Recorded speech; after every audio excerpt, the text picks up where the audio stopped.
اعوذ باللہ من الشیطان الرجیم، بسم اللہ الرحمن الرحیم۔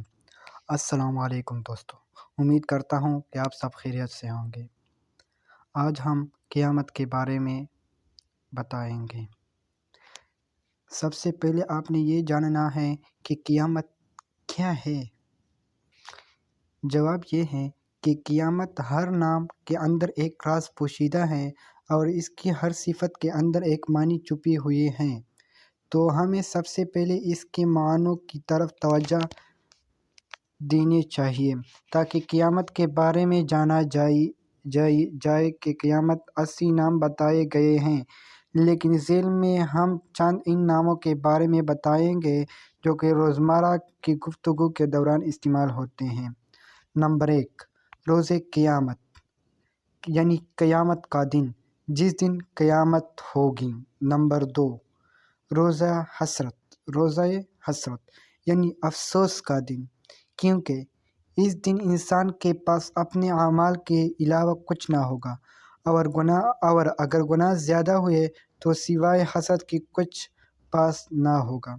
نمبر 3، روز ندامت یعنی شرمندگی کا دن۔ جس شخص نے ساری عمر دنیا میں اللہ کی نافرمانی کی، اس کے احکام پر عمل نہیں کیا، تو قیامت کے دن جب وہ اللہ تعالیٰ کے حضور پیش ہوگا تو سوائے ناکامی کے کچھ نہ ہوگا اور اسے شرمندگی اٹھانی پڑے گی۔ نمبر 4، روز قصاص یعنی بدلے کا دن۔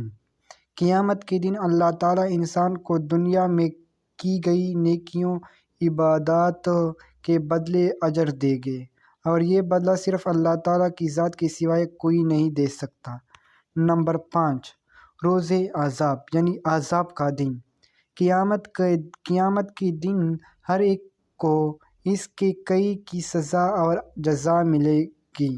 اگر دنیا میں اچھے کام کیے ہوگے تو اسے جزا اور نہ اسے سزا یعنی عذاب ہوگا۔ نمبر 6، روز حساب یعنی حساب کا دن۔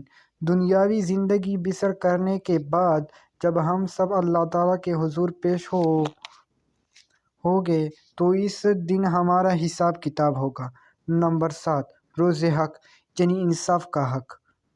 قیامت کے دن اللہ تعالیٰ ہر ایک سے حساب کریں گے اور ہر ایک کو اس کے اعمال کے مطابق سزا اور جزا دی جائے، اسی لیے اسے حق و انصاف کا دن کہا جاتا ہے۔ اللہ تعالیٰ ان سب چیزوں میں سے سب مسلمان